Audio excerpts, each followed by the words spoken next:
Cody Hunter. Here. Cody Hunter. Here. Doug Kaufman. Emmett Van Allen. Here. Rory Young. Here. We have a quorum for tonight's meeting. With that, I would look to our next order, which would be motion from the board regarding last month's minutes. I move to approve the minutes from June 9th, 2026. Second. We have a motion and a second. All those in favor of approving the minutes signify by stating aye. Aye. All opposed, same sign. Seeing none, those minutes are approved. Moving on, we move into Hear the Public. This is an opportunity for anyone to speak on any items that are not on our agenda tonight. We have 3 agenda items tonight. 2 of them relate to MAC development, and the third one is to the Habitat for Humanity application. So if you have comments on either of those 3 agenda items, please wait until we get into that part of the public hearing. But if anyone has anything else that they wish to share with the Planning Commission before we get started, please step to the microphone, state your name and address, and give us your thoughts.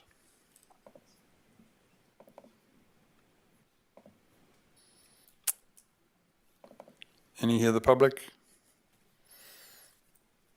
Seeing none, I'm going to close our Hear the Public for this evening and move into our public hearing.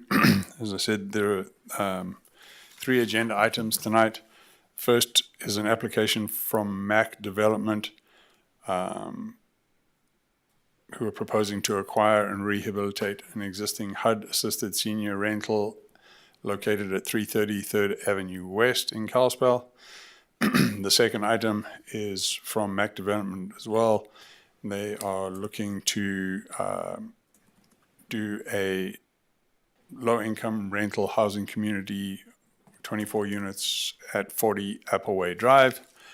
Our third item is a request from Habitat for Humanity of Head Valley for an annexation and initial zoning and plan unit development. Let's start with our first item. I believe we have representatives from MAC Development to tell us about what they have going on 3rd Avenue. And just a reminder, sorry, Grant, before you start, there is no action required from the board. This is just an opportunity for MAC Development to present to the public and gather any input. Grant Schnell, Mock Development, 180 Fauner Road, Whitefish, Montana. We're in the process of doing an acquisition rehab at the Elms at 330 3rd Avenue West. It's an existing senior community that has 41 project-based vouchers on it. We recently got awarded by the Montana Board of Housing for 4% LIHTC tax credits to layer in there. Targeting closing in September. We're doing the public notice just because we will be property tax exempt. So as part of that process, we had to notify the public through this. But we're going to extend the further life of the property as affordable and keep it at 60% AMI across the board. So, thank you. Thank you. Any public comment on item number 1 of our public hearing?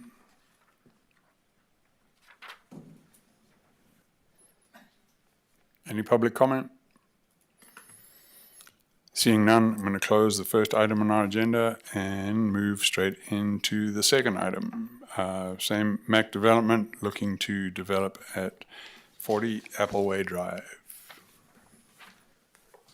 Do you want me to say the name again?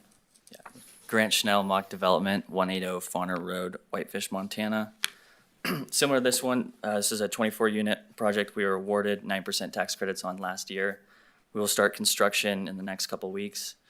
Also doing public notice just because we will be property tax exempt here as well. The property will range between 50 and 60% of the area median income, and it is a family product. Thank you. Thank you. Any public comment on item number 2, the Appleway Drive development?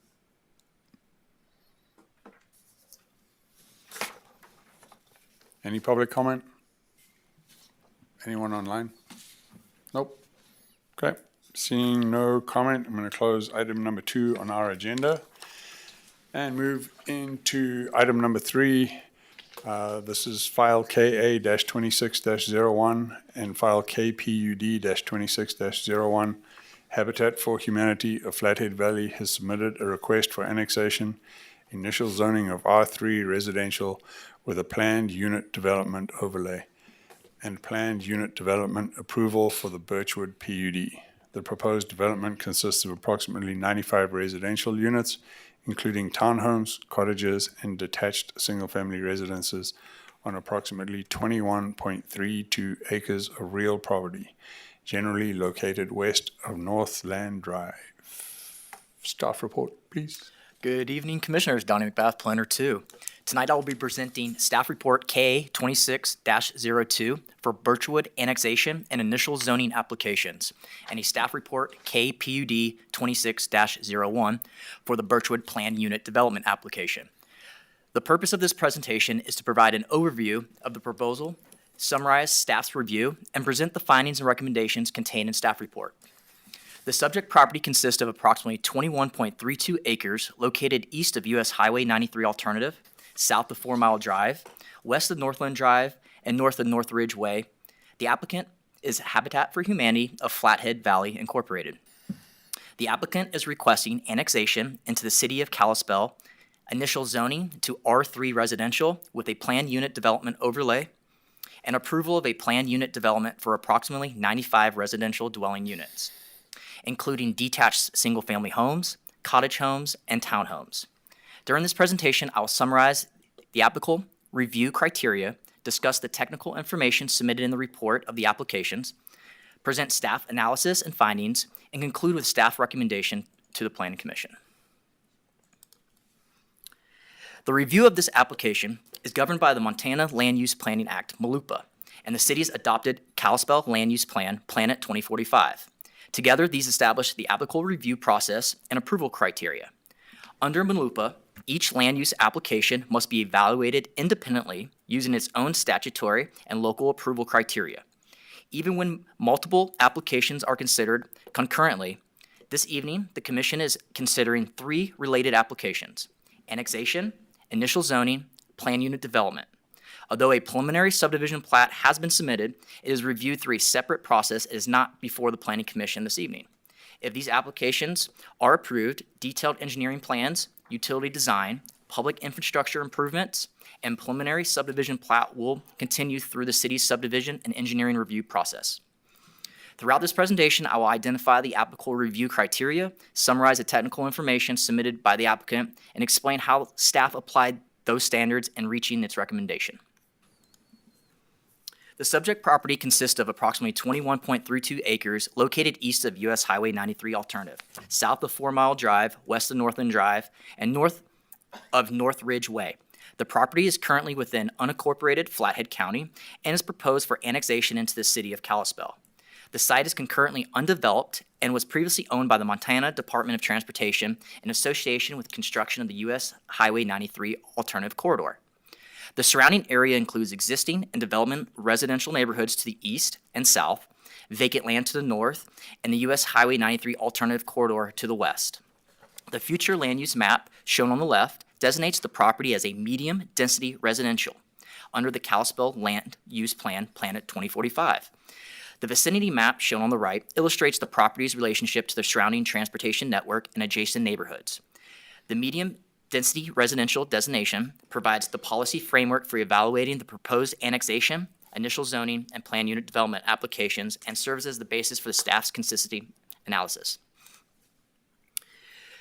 Before discussing the traffic impact study, I'd like to orient the Commission to the proposed access and circulation patterns serving the development. As shown on the aerial photograph, the property does not have direct vehicular access to US Highway 93 Alternative or 4 Mile Drive.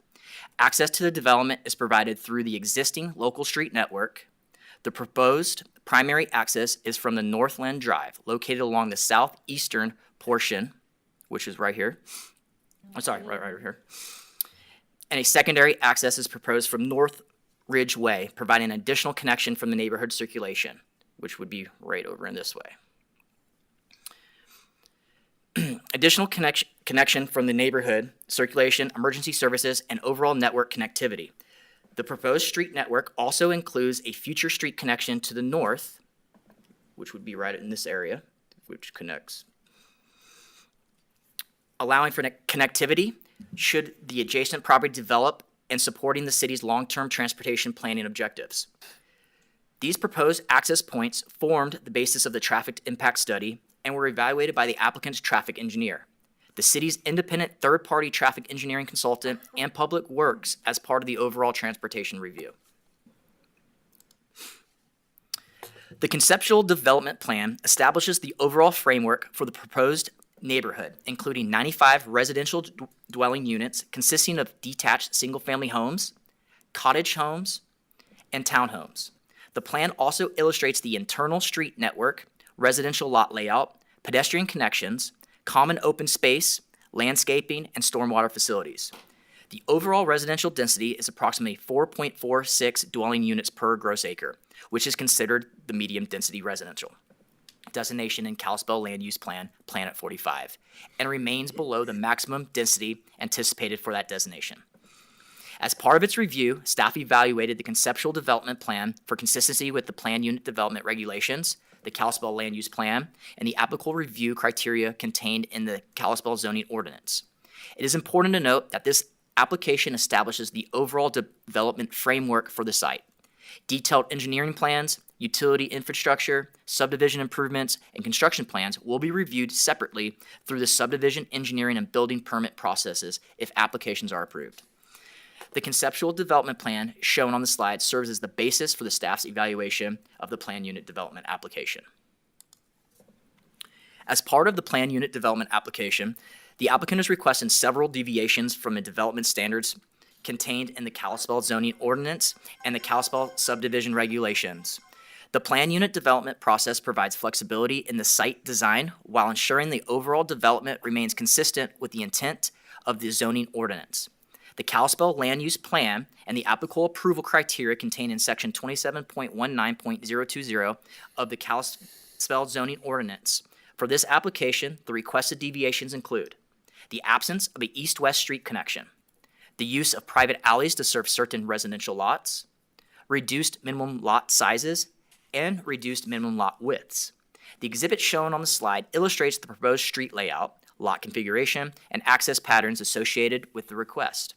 Staff evaluated each requested deviation using the applicable plan unit development and subdivision review criteria.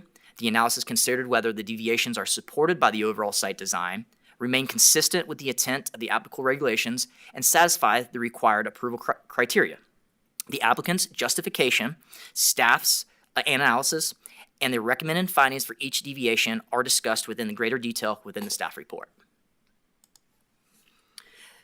The applicant submitted a geotechnical investigation prepared by Alpine Geotechnical, dated August 19th, 2025, to evaluate subsurface conditions and provide recommendations for the proposed development. The investigation identifies the property as a known fill site associated with the construction of the U.S. Highway 93 alternative corridor.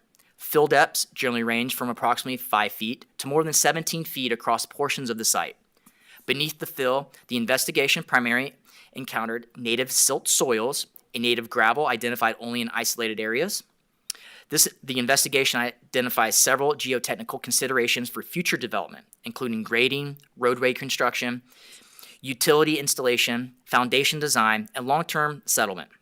Because subsurface conditions vary across the site, foundation recommendations may also vary depending on conditions encountered during construction. Recommended engineering measures include engineered fill placement, removal and recompaction of unsuitable materials where necessary, geotextile, stabilization fabric, triaxial geogrid reinforcement beneath roadway sections, and geotechnical observation and testing during grading and construction. The geotechnical investigation concludes that the property can be developed, provided its recommendations are incorporated into the project's design and construction. Staff's review did not identify information inconsistent with those conclusions. Accordingly, the recommended condition of approval require compliance with the geotechnical investigation during future engineering review, subdivision improvements, infrastructure construction, and building permit review to ensure those recommendations are implemented throughout subsequent phases of development. The applicant submitted a traffic impact study prepared by WGM Group to evaluate the transportation impacts associated with the proposed development. The study evaluates a residential development consisting of 95 dwelling units and estimates the project will generate approximately 1,014 average daily vehicle trips at full build-out using the Institute of Transportation Engineering ITE trip generation methodology. The analysis evaluates traffic operations under both existing and projected future conditions, including the surrounding roadway network and intersections anticipated to experience traffic generated by the proposed development. The study assumes primary access from Northland Drive, secondary access from North Ridge Way, and a future street connection to the north as adjacent properties develop. The plan unit development application also includes requests for deviations from the city's standard street connectivity requirements, including the absence of an east-west street connection and the use of private alleys serving portions of the development. Those requests were evaluated independently under the applicable planned unit development review criteria. The traffic impact study identifies a reduction in level of service for one intersection movement under the future conditions. However, that movement is projected to continue operating at an acceptable level of service. Based on the analysis, the study does not identify transportation improvements attributable to proposed development. At the city's request, the traffic impact study was also reviewed by an independent third-party traffic engineering consultant in coordination with Public Works Department. Together, those reviews evaluated projected traffic operations, access circulation, connectivity, and traffic distribution to determine whether the surrounding transportation network could accommodate the projected traffic volumes.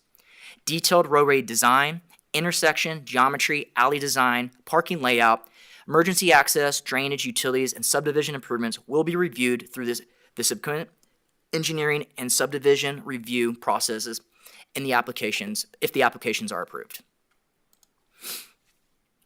Because the property is located adjacent to US Highway 93 alternative corridor, the applicant submitted an acoustical analysis prepared by Big Sky Acoustics to evaluate the traffic noise impacts associated with the proposed residential development. The study evaluated projected traffic volumes and noise levels throughout the site and identified portions of the western edge of the development that would exceed the city's 60 decibels exterior residential noise standard without mitigation. To address those impacts, the study recommends a sound attenuation, system consisting of 6-foot sound wall constructed on top of 2-foot berm, providing a total mitigation height of approximately 8 feet.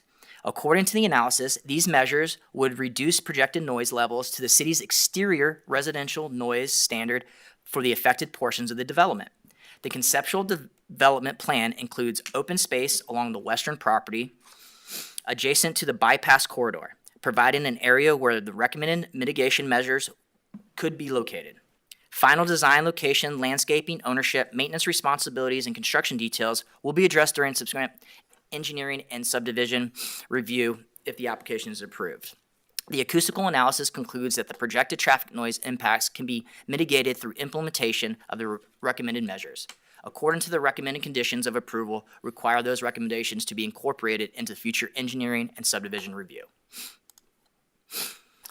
And here are two examples of pictures. Figure 3 shows the year 2046 with no barrier, and then figure 4, 2046 with an 8-foot barrier. And you can see the distances in each decibel there. Throughout the review process, staff evaluated the applications for consistency with the Montana Land Use Planning Act, the Kalispell Land Use Plan, planned at 2045, the Kalispell Zoning Ordinance, and the applicable provisions of the Kalispell Subdivision Regulations. As part of that review, the applications were circulated to the appropriate city departments and reviewing agencies, including Public Works, Engineering, Parks and Recreation, the Kalispell Fire Department, and other affected agencies. Staff also evaluated the technical information submitted by the applicant, including the traffic impact study, geotechnical investigation, acoustical analysis, utility information, and other supporting documentation. Public comment has been submitted and is attached in the packet.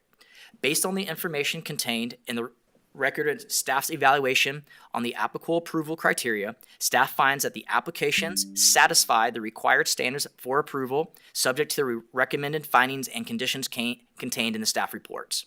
Accordingly, staff recommends that the Planning Commission forward the recommendation of approval to the City Council for the annexation, initial zoning, and plan unit development applications, subject to the findings and conditions presented in the staff reports. This concludes my presentation, and I'd be happy to answer any questions. Thank you. Thank you, Donnie. Any questions from the commission for staff? I just wanted to touch on, the period, which is I think 5 years, and look at the background growth without the development versus with the development. And likely when that analysis is completed, which will be upcoming, I don't think a level of service drop will actually be identified. So when they did it, they just did it from today to the future, and that shows a level of service drop, but that isn't quite per our requirements. And then as far as the capacity of the roadway, the local streets, typically I think if you do a volume to capacity analysis, you can look at a level of service that way. That wasn't completed as part of this TIS, and it's something that we could ask for in the addendum to the TIS, but a local street has quite a bit of capacity for the amount of traffic that we're going to be pulling out of this. okay, thank you.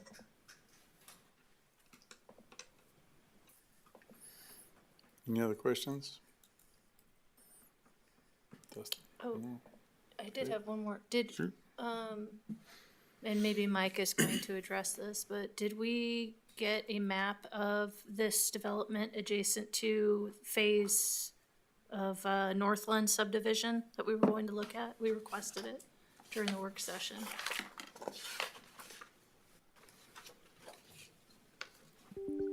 So you're requesting a map for the Development in relation to the phase that's being built of Northland subdivision adjacent to the east.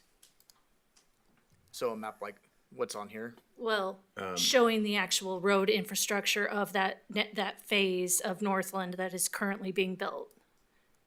Because we had a question about connecting east and west and why that wasn't able to be accomplished.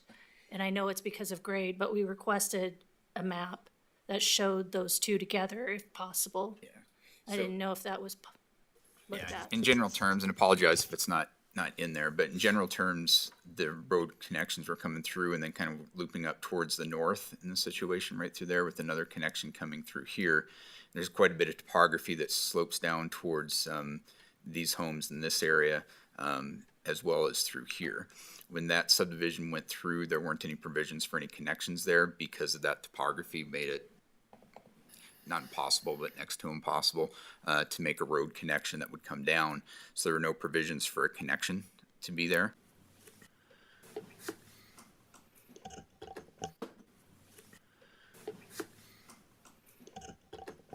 Questions?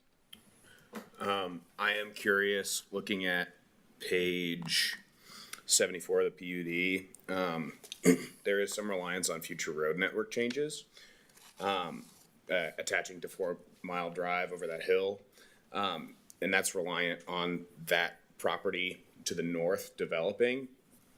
Should that not come to pass, is there some way to mitigate the traffic through this area, or is that just hanging? If that connection were made, it would actually help the level of service drop that is indicated in the current TIS.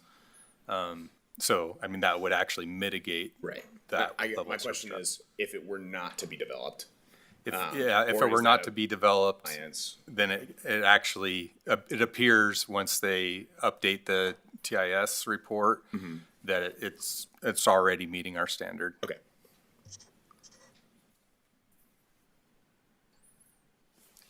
Any questions?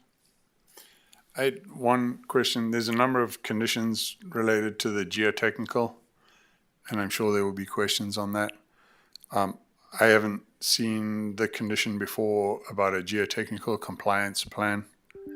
I don't know, Keith, if that came from Public Works or Donnie, if you can just give us a high-level review of what you're expecting that's a little different in this subdivision because of the geotech issues. Right. It is a little bit different. In some senses, it's there because there isn't a specific plan in place on how to mitigate it. And the geotech called out a lot of different options. So there was helical piers, or, do you excavate things out? I know they were looking at putting together a potential plan to excavate out building sites and then come back and compact those areas to address that. Public Works and Building Department both looked at the geotech that came in, but because there was a broad range that would come in there without a specific plan on what was going on, that was essentially what was being called out is, before it moved to any type of development of the property, having a specific engineering plan on how to deal with some of those findings in the geotech report. Okay, thank you. Last chance questions? No? Okay. With that, I will open this up for public comment. If you have anything to present to the commission this evening, please step to the microphone, state your name and address, and give us your thoughts.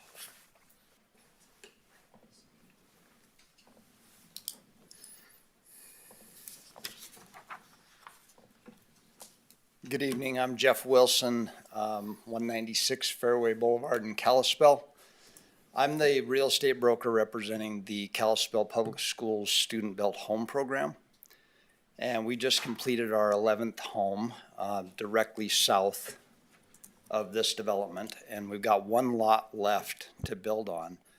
And one of the unique situations for our program is that each year we have to establish a lot adjoining our project to put the classroom and all of our equipment on while we build. And Westcraft has been very great to us over the last 6 years that we've built in that development south of this. And now we're going to be out of room going forward. So we're actually in progress of leasing space directly on this property for next year's build while we build the very last home. And our intent and discussions with Habitat are to potentially pivot the program into this development in the future. So we have a really deep interest in hoping this goes through because this location suits the program very well from busing students from Flathead and Glacier. It's very central and minimizes travel time for the kids. We've been averaging 25 to 40 kids per year that are in our program. And we have a new teacher actually that we're excited to kind of pivot from right now. So again, we have a very deep interest in hoping this goes through because this would be a really good project for our program to pivot into. And we would have enough adjoining lots next to each project each year to be able to stage our equipment on. So I would encourage the commission to accept the annexation and the proposal. Thank you. Thank you, Mr. Wilson.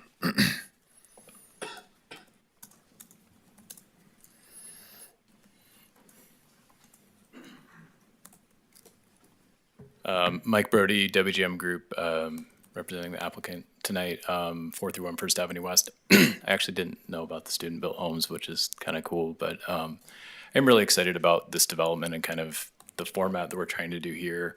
I appreciate the thorough staff report from Donnie and PJ and Keith for having that third-party review too.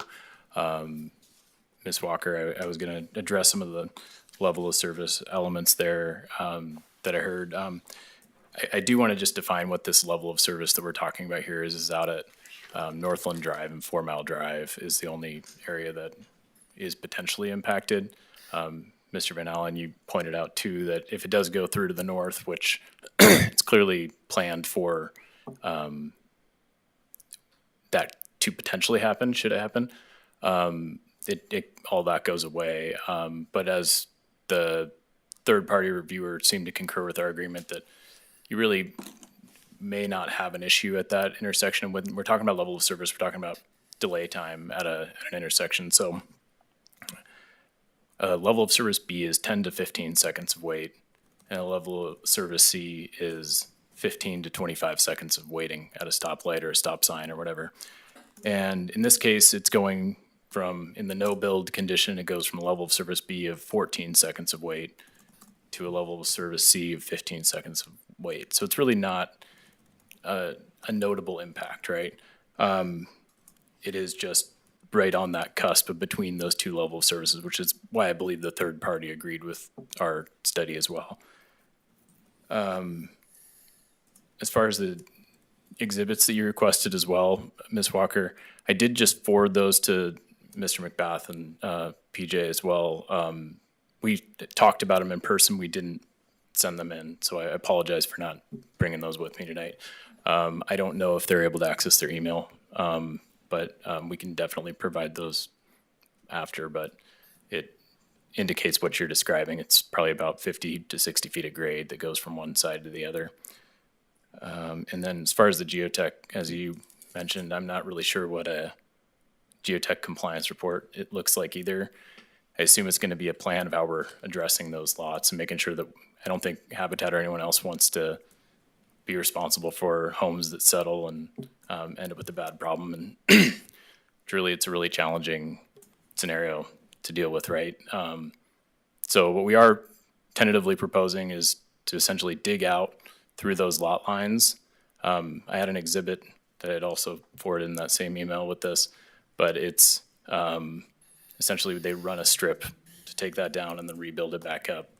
And I imagine in that compliance report, we would be looking at testing frequencies at either lifts or different areas so that we can verify that this actually does get put back in a good place. So if there are any other questions, I'm happy to answer, but I appreciate everyone's time. Thank you.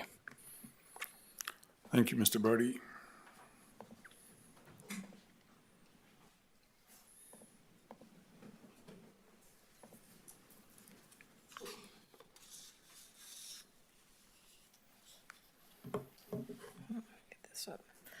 Hi, I'm Naomi Valentine, 197 Cottage Drive. I live near the site of the proposed Birchwood mixed income residential development. I'm here today both as a nearby resident and as someone who works for NibWorks Montana, a statewide nonprofit focused on expanding access to safe, stable, and affordable housing. From both perspectives, I strongly support this project. Kalispell needs more attainable homes for working families, and Habitat for Humanity has a long, proven track record of delivering permanently affordable housing that strengthens neighborhoods over generations. Their mixed-use proposal adds thoughtfully designed homes and community space in a location that already has nearby infrastructure, services, and connectivity. As someone born and raised in Kalispell, I want to emphasize how important infill development is for Kalispell's long-term health. Annexing and zoning this development into the existing footprint is more sustainable, more fiscally responsible, and far better for preserving the farmland and open spaces that surround our community. Infill uses existing roads and utilities, reduces sprawl, and keeps us growing in a way that still protects the character and agricultural heritage of our valley. As someone who lives close by and someone who works every day on housing solutions for Montana, I believe this project is exactly the kind of responsible, community-focused development Kalispell needs. Thank you for your time. Thank you, Ms. Valentine.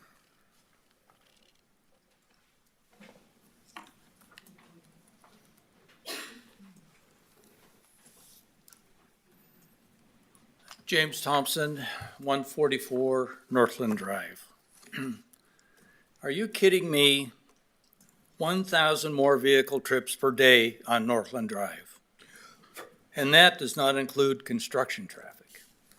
Based on the phasing plan, this is going to go on for years. This subdivision should not be approved without a northern connection to 4 Mile Drive. The amount of construction traffic for development will be staggering. The amount of soil that needs to be hauled in and out is probably going to be 3 times that of a normal subdivision based on digging out, recompacting, The load of the trucks will destroy Northland Drive, let alone the dust and dirt created by the construction traffic. I'm living through phase 5 of Northland right now, and I can assure you the dirt and the filth of that development has been awful. And this is going to go on all the way up Northland Drive. The connection only requires an additional 250 feet of roadway if the proposed second access is deleted. There's no topographic constraint to the north for a connection to 4 Mile Drive, and the connection should only be about 500 feet. The phasing plan could be adjusted to accommodate the connection.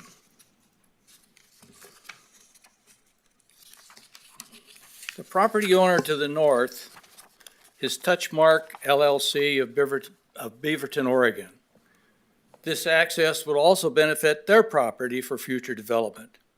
Habitat should at least pursue this opportunity, as it would be of great benefit to both properties. Habitat's nonprofit status could be a great advantage to both parties in creating the connection. The intersection of 4 Mile Drive and Northland Drive also needs to be improved as an initial requirement, with a left turn lane, improved right turn lane. When turning right off of 4 Mile Drive, you need to swing way right because of the way the road was constructed several years ago. City of Kalispell should not just roll over and approve this subdivision because it's Habitat for Humanity.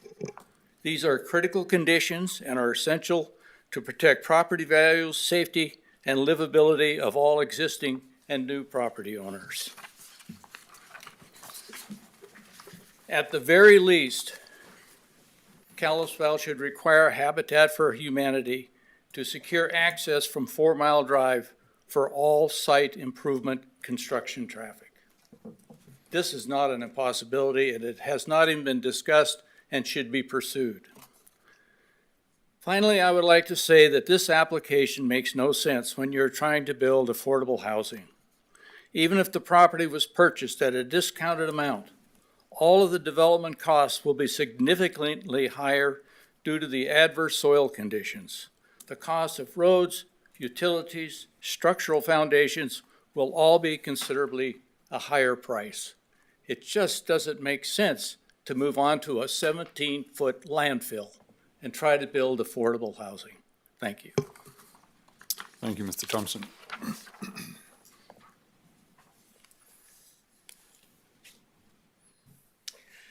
My name is Wayne Priest. I live at 453 North Ridge Drive. Been there for 14 years, and there wasn't anybody else there when we got there in that area. So I watched it all grow, all develop over these last 14 years. Just where the state started dumping all of the dug out dirt that was removed to build the bypass, that whole land, everything on that land that was on that map was marshy, swampy, boggy area. For my house that's just 3 houses away from where 4 Mile or where Northridge Drive ended, those houses flooded out, or not, there were no houses there, but the land was flooding out every year with just mild snow melt and rain. So when they built those last 3 houses before Northland went past and around it, they had to haul in all kinds of dirt to bring that up to, so at least those houses in their basements and crawl spaces wouldn't flood out. I watched almost every day all the dirt being hauled in from where they were digging out the bypass. There was no compaction there at all. They just dumped the dirt, rolled on, dumped the dirt, rolled on for months and months. So that was being dumped on top of the boggy, marshy, swampy land that's underneath there. So there is some, I didn't understand any of this technological, geological stuff, but it sounded pretty important. And I'm assuming that there's going to be a lot of trouble and a lot of work to get that land buildable, because it's just, there's what, he said 17 feet of fill that they put in there, and underneath there it was bogged way down to fill in. And that would be a considerable project to undertake, I'm sure. The traffic that goes around there, of course, that road wasn't even there, and there was no road that went up and over the hill to meet up with 4 Mile Drive. But now that traffic was opened up and that what used to be a dead-end cul-de-sac at the time, the traffic that's driving that now is just insane, because people come up the hill heading south, they come down into what used to be that old cul-de-sac and turn west to come down the little round hill. People drive that like it's the Grand Prix, and they come screeching around that old cul-de-sac. They come down right past where this big primary road, access road to this whole development's going to be, and they're driving 35, 45 miles an hour. Now, I'm not sure just because there's a lot more houses and a lot more traffic, people are going to slow down to make room for all of that. The second approach down closer to the bypass there, that's just going into an alley and a walk path for the bypass. And to have that connected and become one of the principal secondary access and egress for that seems to me to be not well thought through, because there's not going to be any room or space to provide room for that kind of traffic coming down through that far western approach. So neither one of those approaches really are ideal for this kind of larger project. Glad to see Habitat for Humanity reaching out and building, and I hope they can solve some of these problems in order to accomplish their goals and purposes. Thank you.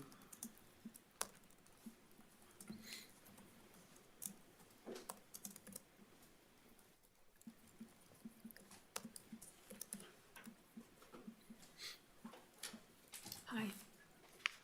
My name is Mary Beth Morand.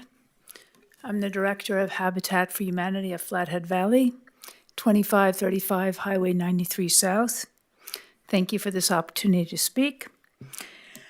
Although tonight's discussion is largely a technical review, I would like to take this opportunity to make public comment on the purpose and intent of Birchwood, our proposed development, especially in the news of the day, the 2 articles in the Daily Interlake. One being that Kalispell leads Montana in population growth. And secondly, the article that couples Habitat for Humanity with the mock development project.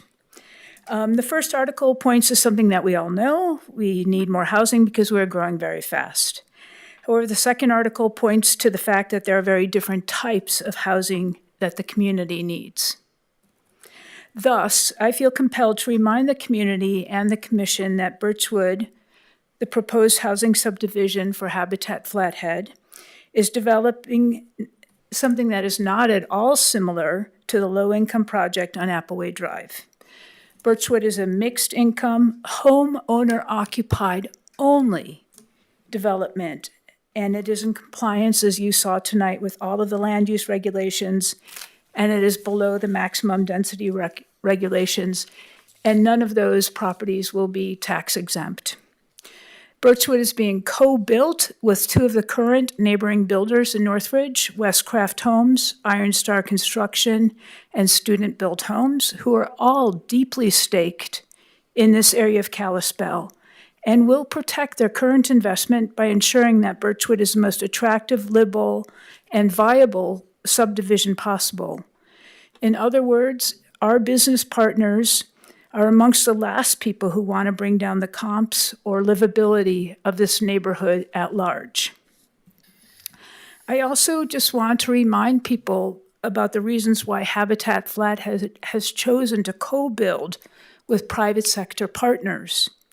Habitat only serves households at 80% of area median income, and currently that means for a 2-person household, a household income about $65,000, or a 4-person household of about $82,000.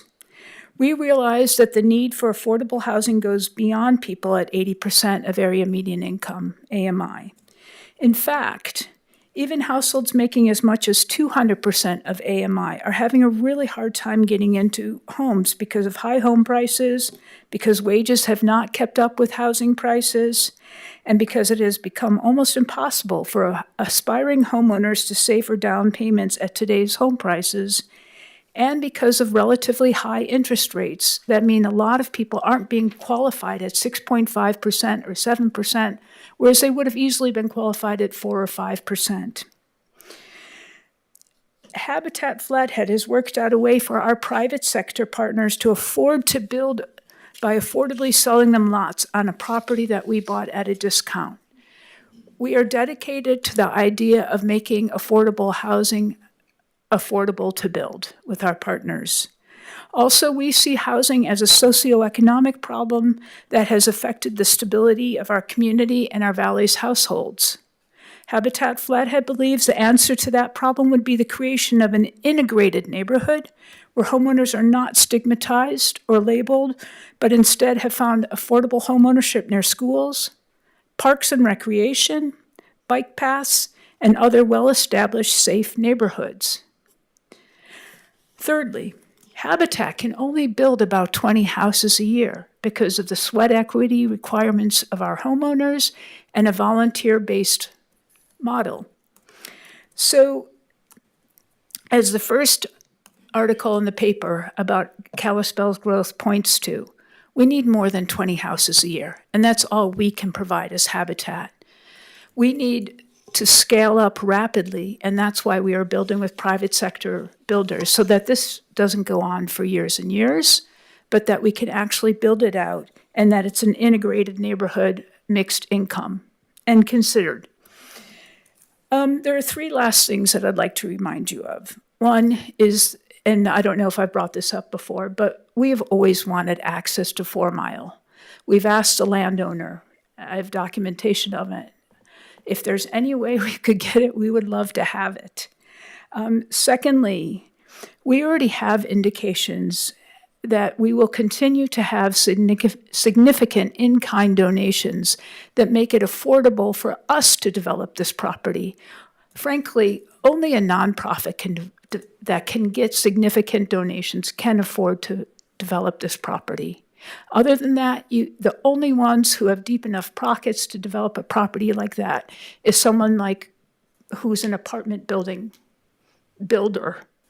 They're the only other ones. A normal developer probably could not develop this.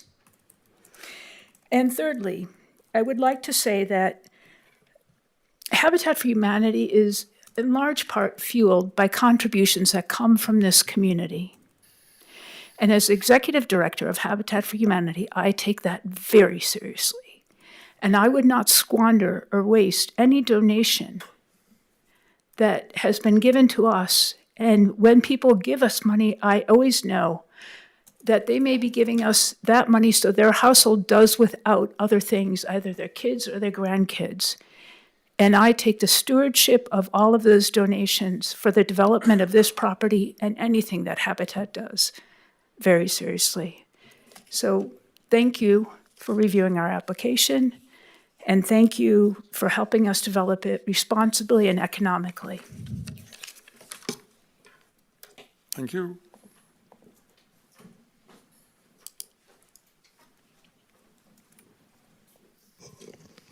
Kim Morisaki, Executive Director of Northwest Montana Community Land Trust. I live at 1329 Bald Eagle Loop in Kalispell.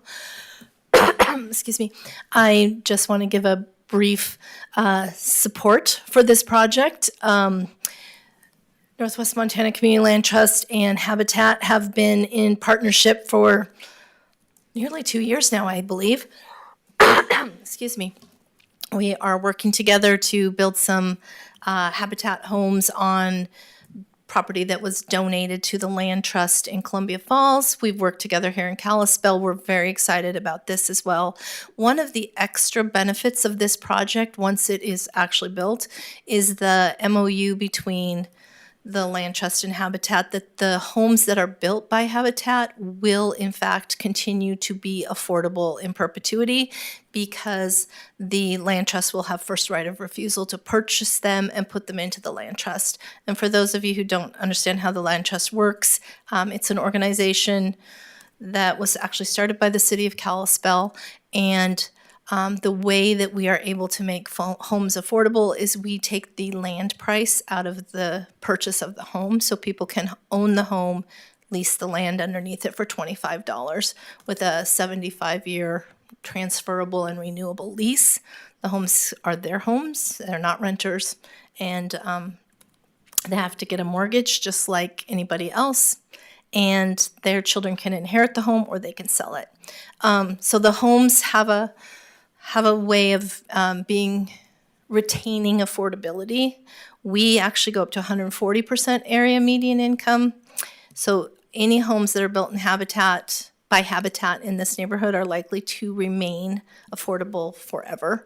Also, the Land Trust would be very interested in purchasing land and having private developers build a few Land Trust houses mixed into this neighborhood as well, further diversifying the mixed income housing, which, I mean, we have to admit that mixed income housing is the best option. It's what the east and west side of Kalispell is mixed income housing. And that's makes for healthy neighborhoods and healthy communities. So I just want to say I'm very confident in the engineering abilities of our engineers in this valley to work out the geotechnical situation. The parking in the neighborhood looks just like the neighborhoods that we already own homes in on Barron Avenue or Barron Way, and over in Empire Loop. It looks very similar, and we'd be happy to be neighbors there with other people there. So I hope you support it. Thank you. Thank you.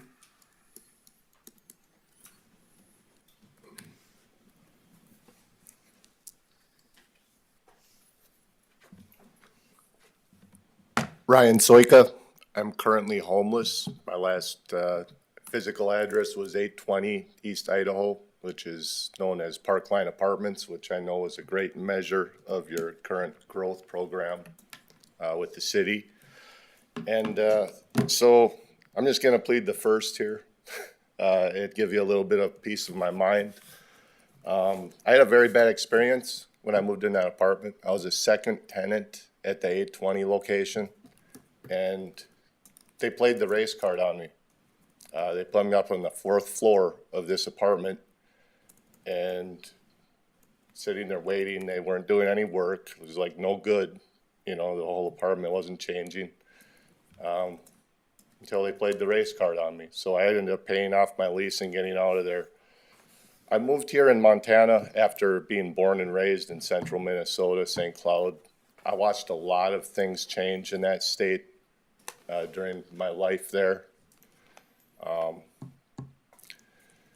Moved south for Texas for 7 years, came back up, had enough of the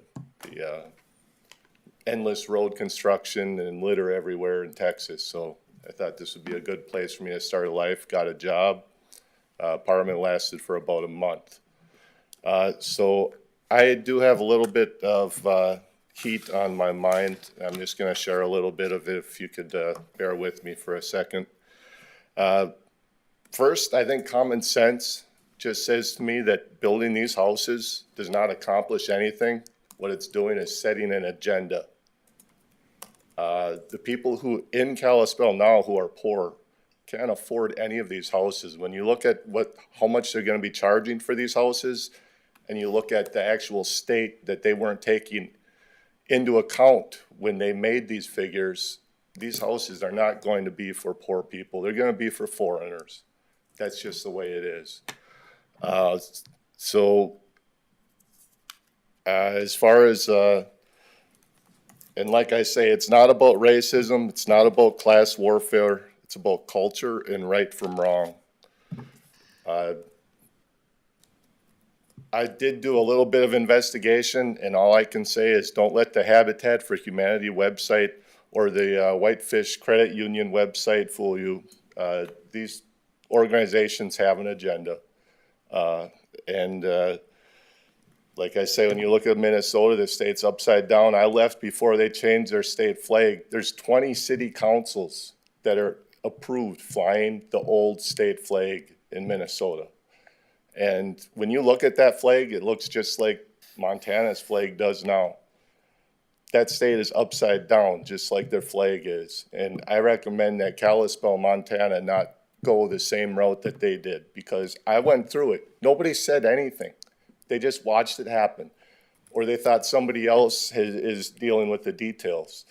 There's nobody else dealing with the details. These organizations are like wolves in sheep's clothing coming in here, and they're selling your face down the river is what they're doing. You should know that.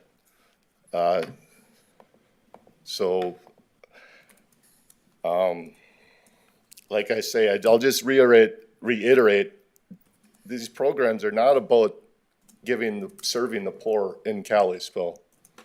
They're about importing an agenda of cultural change, and it should be known. Just say no way, not in my backyard. That's all I can say. Thank you, sir.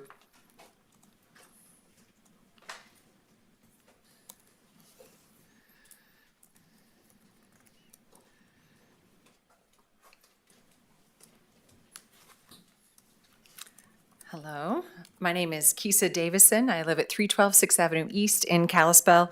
I'm also the owner-operator of Iron Star Construction, which is one of Habitat's private sector partners in Birchwood. Jeff Wilson, thank you so much for your comments. And also Kim and Mary Beth also explained why these partnerships matter so much in our community. I want to briefly explain what makes this model workable for a private builder. The answer is predictable lot inventory. My family and I have been building homes in Kalispell for 19 years.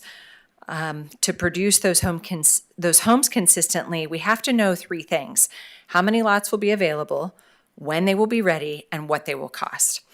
And that certainty allows us to not only plan the home designs and the pricing, retain our subcontractors, make commitments on supplies, and coordinate those suppliers, but we also can then create a steady pipeline of homes for this community. The benefit to Iron Star and to the other private partners in this development is not ever a guaranteed profit, as much as I would like for that to be true. It is the opportunity to participate in a multi-year pipeline of lots within a mixed-income, homeowner-occupied neighborhood. That's the kind of neighborhood that is good for my business, it's good for our community, and it's good for the future of that neighborhood, existing homes included. I've built 8, we're working on 6 more of the townhomes just down the road on Northridge Drive. But predictable inventory does require a predictable approval process. We heard very helpful clarification tonight about traffic studies, and we also heard that the independent third-party review generally agrees with WGM's initial analysis. As Birchwood moves into subdivision and then engineering review, we ask that this kind of clarity carry forward. Builders can engineer and price known requirements. We cannot responsibly plan around substantial obligations that remain undefined until after the fundraising, after the preliminary approvals, after the pricing, and all those construction commitments can be made. Something will be built on this property. It's included in the footprint where Kalispell as a city has agreed it will grow. The question is, what kind of housing will this process make possible? A higher density project can spread infrastructure costs across many more units. This 95 home ownership model cannot do that without increasing the cost of each lot and home and thereby jeopardizing the feasibility of this project. Predictable lot inventory requires predictable housing production. Certainty gives Habitat and us as one of the partners the ability to control those costs and deliver more attainable homes. I strongly support the approval of Birchwood PUD and a clear, predictable path into the next stage. Thank you. Thank you, Ms. Davison.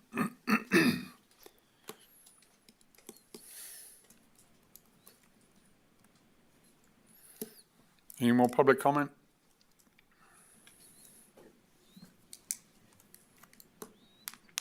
One more time. Anyone online? No? Comment? With that, I'm going to close public comment on this agenda item and look to the board for a motion on the annexation first, correct, PJ? Motion on the annexation first.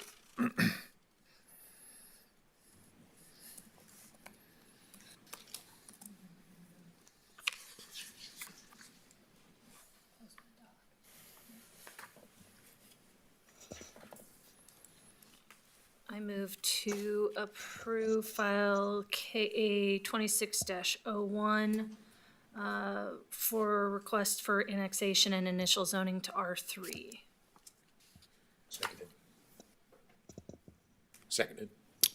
It's been moved and seconded. Any discussion from the board on annexation?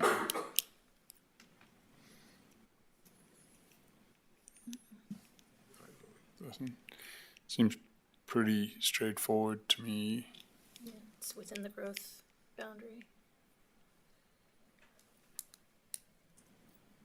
No more discussion? Roll call, please. Emmett Van Allen, Yeah. Cody Hunter, Yes. Kate Walker, Yes. Dustin Leftridge, Yes. Rory Young. Aye. Motion passes. I would look to the commission for a motion on the PUD.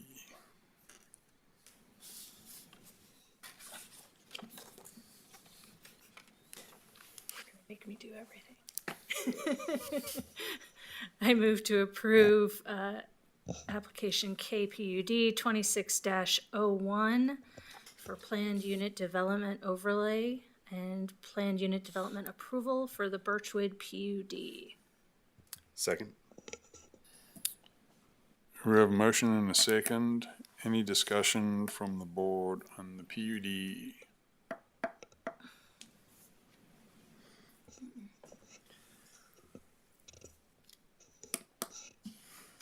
Seeing none? Ready to move forward? We get a roll call, please. Dustin Leftridge, Yes. Emmett Van Allen, Yes. Kate Walker, Yes.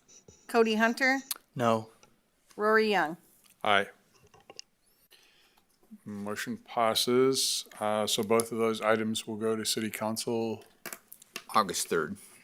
August 3rd. If you still have things on your mind, you're welcome to bring them to city council August 3rd. With that, I'm going to close our public hearing for this evening and move into old business. So old business, the only item we had at the last meeting was the work session on this project. So nothing had gone to council, so nothing to report on that end. Okay. New business? So new business, we hadn't received any applications in this month. And so because of that, we won't be having a meeting in August. So you can take that as part of your summer break, I guess. So right now, the next scheduled meeting would be actually Wednesday, September 9th, because it comes at the end of Labor Day and City Council bumps to Tuesday and you guys will move to Wednesday. So next scheduled meeting would be Wednesday, September 9th. Assuming we get an application in during Correct. the month. Yep. Anything from the board? Commission? I'll get it right one day. No? Nothing? Okay. We're adjourned.